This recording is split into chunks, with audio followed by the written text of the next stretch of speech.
Welcome to Kshanam TV.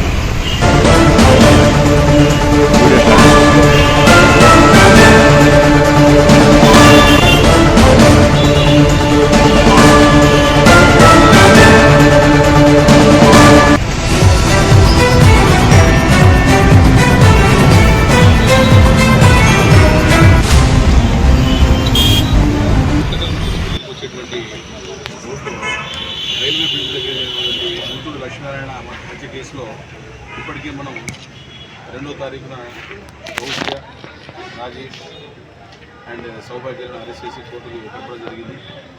వాళ్ళని మనం అదుపులోకి తీసుకుని అంటే పోలీస్ కస్టడీకి తీసుకుని మరీ తిరిగి విచారించిన తర్వాత వచ్చినటువంటి సాక్ష్యాధారాలను బట్టి తగినటువంటి ఆధారాలను బట్టి మనం నిన్న కూడా జయరాం యొక్క గుమ్మనూరు నారాయణ అలియాస్ పచ్చార్లపల్లి నారాయణ అనేటువంటి వ్యక్తిని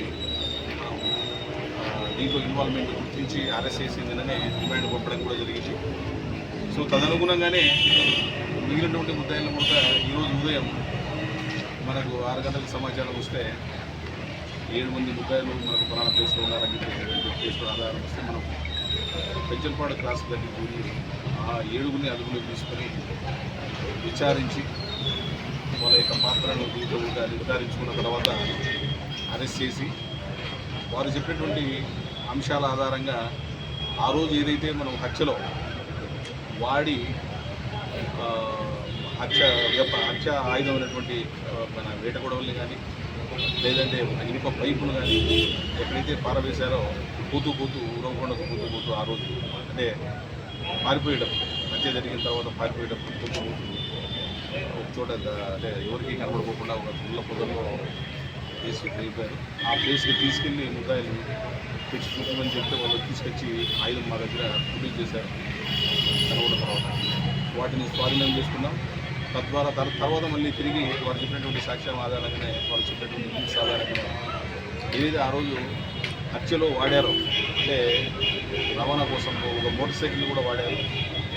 రాము అనేటువంటి వ్యక్తి అంటే కాపు గాయడానికి అక్కడ లక్ష్మణ్ యొక్క రాకపోకలకు సంబంధించినటువంటి సమాచారాన్ని రాజేష్కు మేకల శ్రీనివాసుకు ఇవ్వడానికి తిరిగి హత్య తర్వాత పారిపోయేటప్పుడు ముగ్గురు వెళ్ళారు మోటార్ సైకిల్లో తిరిగి రిటర్న్ కూడా. సో ఆ వాడినటువంటి పల్సర్ బైక్ను కూడా మనం ఈరోజు స్వాధీనం చేసుకోవడం జరిగింది.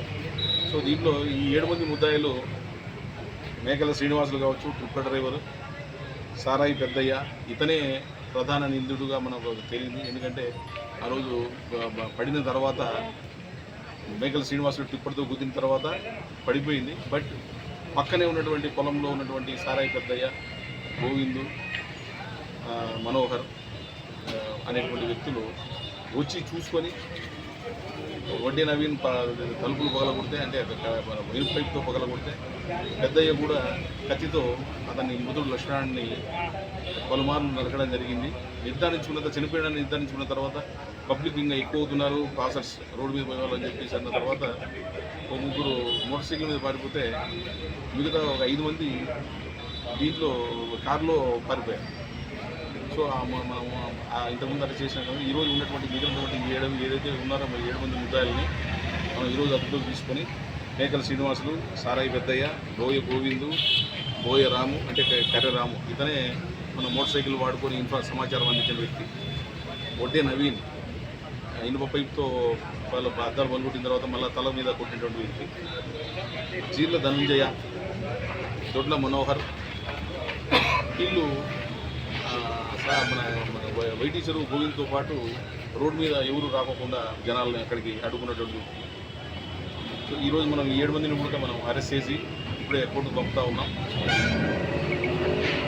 ఈ కేసులో మనకు మెడికల్ రిపోర్ట్స్ కానీ మన ఎఫ్ఎస్ఎల్ రిపోర్ట్స్ ఆధారంగా వచ్చేటువంటి దాన్ని బట్టి కేసు స్ట్రెంథన్ చేసేదానికి చేసి తప్పకుండా ఖచ్చితమైనటువంటి ఆధారాలతో మన కోర్టులో ముందుకు పోవడానికి ఆస్కారం ఉంటుంది. ప్రస్తుతానికి ఈ కేసుకు సంబంధించినటువంటి వివరాలు ఇస్తున్నాం. Thank you. సరే, ఇంకా 15 మంది ముద్దాయిలు అంటే ఇప్పుడు చూపించింది 11 మంది.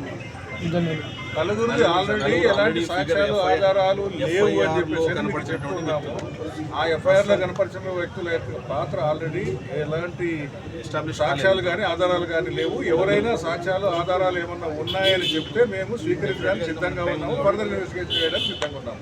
మీరు 15 మంది అనుకోవడం గురించి పర్లేదు. ఆల్రెడీ నలుగురు వ్యక్తులు ఎవరైతే ఉన్నారో ఆ ఎఫ్ఐఆర్లో ఉన్న వ్యక్తుల యొక్క పాత్ర ఇంతవరకు ఎక్కడ ఎలాంటి సాక్ష్యాధారాలు సాంకేతికతను అంతా ఉపయోగించి చేస్తే కూడా ఎక్కడ సాక్ష్యాలు ఆధారాలు దొరకలేదు. అలాంటి సాక్ష్యాలు ఆధారాలు ఎవరైనా ఉంటే ఎక్కడైనా ఉంటే చూపిస్తే తదుపరి దర్యాప్తును కూడా కొనసాగిస్తాము. వాళ్ళ పాత్ర ఉంటే ఏ స్టేజ్కైనా ఏ ఎక్స్టెంట్కైనా కూడా పోయి నేరస్తుల్ని ఎటువంటి చట్టం నుండి తప్పించుకొని పోవడానికి ఆస్కారం ఇవ్వము. Okay, thank you.